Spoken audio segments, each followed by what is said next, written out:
Viewers, সবাইকে জানাই আমার ইউটিউব চ্যানেল প্রাচীল কেয়ারের পক্ষ থেকে স্বাগতম, শুভেচ্ছা এবং ভালোবাসা। হিন্দু ভাইদের নমস্কার, মুসলিম ভাইদের আদাব। আজকে আপনাদের সামনে একটি নতুন ভিডিও তুলে ধরতেছি যে কেএফও জুতা দিয়ে বাচ্চাদের কিভাবে হাঁটাতে হবে, কেএফও জুতাটা কি করে, যাদের পা বাঁকা তাদের জন্য কেএফও জুতা ব্যবহার করা হয়, যাদের পা বাঁকা তাদের জন্য এএফও জুতা ব্যবহার করা হয়, ক্ষেত্র বিশেষ। তো কেএফও জুতা যাদের হাঁটুতে সমস্যা আছে এবং এখানে সমস্যা আছে, টিএ টেন্ডনের সমস্যা আছে, তাদের ক্ষেত্রে কেএফও জুতা দেওয়া হয়।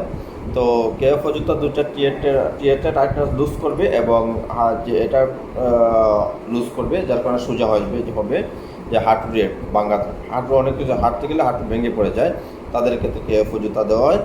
আর কেএফও জুতার অনেক উপকার আছে, যদি আপনারা কন্টিনিউ করান তাহলে উপকার পাবেন। আর আরেকটা বিষয় হলো, আপনারা যে কেন কেএফও জুতা পরাবো বা কেন কেএফও জুতা দেবো, মনে রাখবেন একটা গাছ যখন এইদিকে নয়ে যায় তখন আমরা যখন টানা দিই গাছটা সোজা হয়ে ওঠে।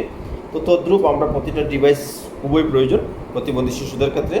তাই আপনারা ফিজিওথেরাপির পাশাপাশি ডিভাইসগুলো বানিয়ে নেবেন। যত শিশু ছোটো থাকবে তত ডিভাইস বানান, তাহলে যে ত্রুটিটা আছে ত্রুটিটা দূর হবে এবং পাটা সোজা হবে। তো দেখতে থাকুন কীভাবে উনি ওনার বাচ্চাকে হাঁটাচ্ছেন আমি এবং হাঁটা শিখিয়ে দিচ্ছি, সেটা দেখে।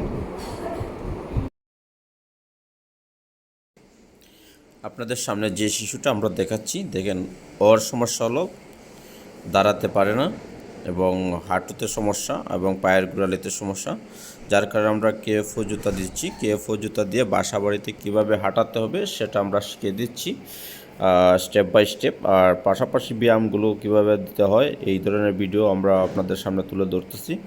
তো ওনাকে সাজেস্ট করেছি কেএফও জুতা, পাশাপাশি স্ট্যান্ডিং ফ্রেম। আমরা কেএফও জুতা পরিয়ে বাসাতে কীভাবে হাঁটাতে হবে এটা শেখাচ্ছি এবং বাসাতে দুই দিকে দুটো বাঁশ বেঁধে দিয়ে হাঁটাবে, এটা আমরা ওনাকে বলেছি। আর উনার কেএফও জুতার পাশাপাশি আপনার স্ট্যান্ডিং ফ্রেমে দাঁড়াবে, ঠিক আছে। কিছুক্ষণ হাঁটার পরে স্ট্যান্ডিং ফ্রেমে আমরা দাঁড় করাবো, সেই প্রশিক্ষণটা আমরা তাদেরকে দিচ্ছি। তাই আপনারা প্রতিটি প্রতিবন্ধী শিশুকে অবহেলা না করে আপনারা যত্ন নেবেন। আশা করি আপনাদের যত্ন নিলে আশা করি প্রতিবন্ধী শিশু ভালো হবে। আপনারা ছোটো থেকেই প্রতিবন্ধী শিশুকে গুরুত্ব সহকারে চিকিৎসা দেবেন।